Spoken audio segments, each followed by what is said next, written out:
Olá, amados discípulos Tetelestai. Continuando a nossa série bíblica sobre o batismo, no vídeo 3, vamos abordar alguns assuntos importantes sobre o batismo.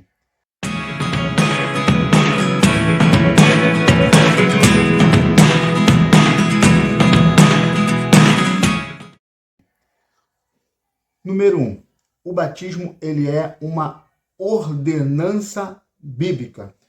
O livro sagrado, no livro de Mateus, capítulo 18, verso 19, ensina assim: portanto, ide fazei com que todas as nações, todos os povos da terra se tornem discípulos, batizando-os em nome do Pai, do Filho e do Espírito Santo. Veja bem, existe uma ordenança para a prática do batismo. Se sua igreja não batiza, ela está fora do contexto bíblico. Uma outra coisa importante nesse tema ainda é o que é o batismo. A palavra nos ensina no livro de Romanos, capítulo 6, versos 3 e 4. O texto fala assim: ou ignorais que todos nós que fomos batizados em Cristo Jesus, fomos igualmente batizados na sua morte? Portanto, fomos sepultados com ele na morte, por meio do batismo, com o propósito de que, assim como Cristo foi ressuscitado dos mortos, mediante a glória do Pai, também nós vivamos uma vida nova, em novidade de vida, conforme algumas traduções. Portanto, no significado do batismo, você compreende que, número 1, é uma ordenança bíblica. Número 2, o significado de batismo de Romanos, capítulo 6, vai dizer que é morte e ressurreição. Nós fomos sepultados como Cristo e ressuscitamos para uma vida nova, exatamente como Cristo. Ou seja, nós afogamos o homem velho nas águas do batismo. E quando saímos dela cheio do Espírito Santo, com uma transformação interior, passamos a viver uma vida nova. Que vida nova? A vida de Filho de Deus ressuscitado. Isso exige, então, um compromisso de fé entre o batizado e a comunidade no qual foi ministrado o sacramento do batismo sobre ele. Por sacramento, você entende meio de graça ordinário do qual chega até nós a graça do Senhor. Existem dois meios que a graça de Deus nos atinge, chega até nós. O meio ordinário, isto é, batismo, como sacramento, como por exemplo, batismo e Eucaristia, por exemplo, ou Santa Ceia, ou Ceia do Senhor, como alguns falam. E existe o meio extraordinário, onde a palavra de Deus vai dizer assim: o Espírito sopra aonde quer. Bom, essa relação de via comunitária entre o que foi batizado e a comunidade do qual ministrou o sacramento do batismo sobre ele é muito importante neste vídeo, muito importante. Porque o batismo não é algo individual, mas é algo comunitário, ou seja, existe uma relação entre o batizado e a comunidade. A comunidade prepara um rito, a comunidade se envolve, a comunidade prepara, a comunidade aceita, a comunidade acolhe. E o batizando diz sim para Deus, sim para essa comunidade, sim para aqueles que vão ministrar o batismo, sim, envolve duas partes, a parte de quem vai ministrar e a parte do ministrado. Ou seja, o batizando, ele é um indivíduo, mas que faz parte, então, depois do batismo, do corpo místico de Cristo. Isto é, a igreja, esse mistério de Deus chamado igreja.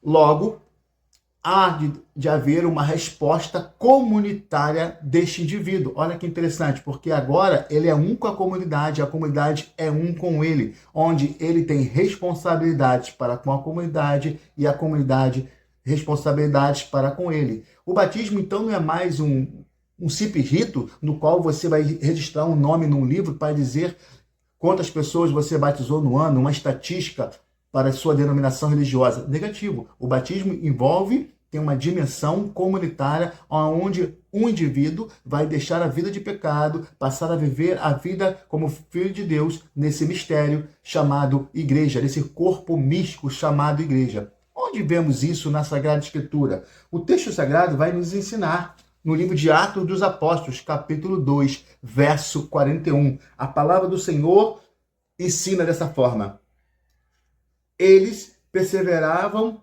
no ensino dos apóstolos. Vou pegar do 41. Assim, todos quantos aceitaram a sua palavra foram batizados. E naquele mesmo dia, juntaram-se a eles cerca de 3.000 pessoas. Aí o verso 42, foi o qual eu comecei. Eles perseveravam no ensino dos apóstolos, na comunhão, no partir do pão e nas orações, na fração do pão, conforme algumas traduções bíblicas. Existe, então, aqui o texto sagrado de um envolvimento. Ele não é somente batizado e pronto, acabou, virou uma estatística. Não, ele é batizado e se ingressa numa comunidade de fé, conforme o texto sagrado. Se não for dessa forma, não. Por que batizar? Se você vai descer as águas, vai receber o Espírito Santo, vai falar, eu desejo sim para essa comunidade, sim para essa igreja, esse corpo místico, sim para Deus, mas não vai viver o sim? Então por que ser batizado? Não há necessidade, não há o porquê. Mas se o teu sim envolve a dimensão comunitária, aí sim, você está pronto para o batismo. No ponto número 3, eu vou trazer a teoria da aliança. A aliança, no Antigo Testamento, era a circuncisão, ou seja, havia uma marca física que aquela pessoa pertencia a um povo que era o povo de Deus. No Novo Testamento, essa marca é o batismo, essa circuncisão é espiritual, é o batismo. Portanto, da mesma forma que acontecia na carne do povo do Antigo Testamento, nossos irmãos os judeus, acontece então no Novo Testamento uma marca espiritual, ou seja, o batismo. Essa marca, ela é indelével, nunca mais sai. Como a marca física, que também nunca mais sai, a marca espiritual nunca mais sai. Por isso, só podemos batizar uma única vez, porque é uma marca que não sai. Mesmo que você abandone a casa do pai, aí você vê isso na parábola do filho pródigo ou pai misericordioso, conforme a sua Bíblia. Ele vai embora, mas ele continua sendo filho, porque o batismo te traz a graça de ser filho de Deus. Por isso você deve viver como filho de Deus. Mas se um dia você renegar o batismo, renunciar ao batismo, abandonar a casa de Deus, abandonar a casa do Pai, abandonar a sua igreja, que disse sim para você, e foi embora, você continua sendo filho de Deus, porque você tem uma marca espiritual que não pode ser retirada. A teoria da aliança, então, envolve uma dimensão dupla, uma via de mão dupla, aonde Deus faz a parte dele, ou seja, aceitou o seu perdão, que você pediu perdão por ser pecador, e infundiu em você o Espírito Santo, te fazendo filho de Deus, irmão adotivo em Jesus Cristo.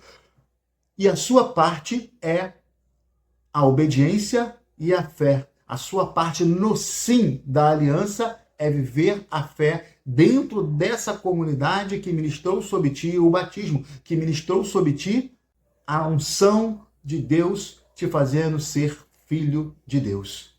Como está lá no livro de Atos dos Apóstolos. Portanto, viva o teu sim ao batismo. Viva. Existe, como no quarto ponto, as práticas de determinadas igrejas. Uma batisma por aspersão, uma batiza por imersão, aspersão. Isso foi um vídeo aqui do canal. Se inscreva aqui no canal, acompanhe essa série bíblica Batismo e você poderá aprender um pouco biblicamente sobre o batismo. Você que me acompanha entende bem que eu não coloco a minha opinião, a minha sugestão, mas coloco a posição bíblica. Claro, não fico em cima do muro, eu dou a minha opinião, porém bíblica. Eu vou começar a falar neste vídeo, mas será para o próximo vídeo, batismo de criança ou batismo de adulto. Como sua igreja batiza? Batismo de criança? Batismo de adulto? Como você vê o batismo? Somente para a criança? Somente para os adultos? Deixe aqui nos comentários o seu nome, a sua denominação religiosa E por que você é a favor do batismo de criança ou por que você é a favor do batismo de adulto? Qual é o ensinamento neste vídeo que eu te entrego de valor? Qual é o ensinamento de valor que eu te dou neste vídeo? O batismo é uma ordenança, conforme o livro de Mateus, a definição de batismo, conforme o livro de Romanos, a dimensão comunitária do batismo, ao envolvimento do batizado, da comunidade cristã. Consequentemente, por último ponto, eu te entreguei de ensinamento de valor, a aliança, onde Deus faz a parte dele e você deve fazer a sua parte, isto é, viver o seu batismo dentro da comunidade de fé do qual ministrou o batismo sobre ti. Viva o seu batismo. Viva o seu batismo. Tetelestai.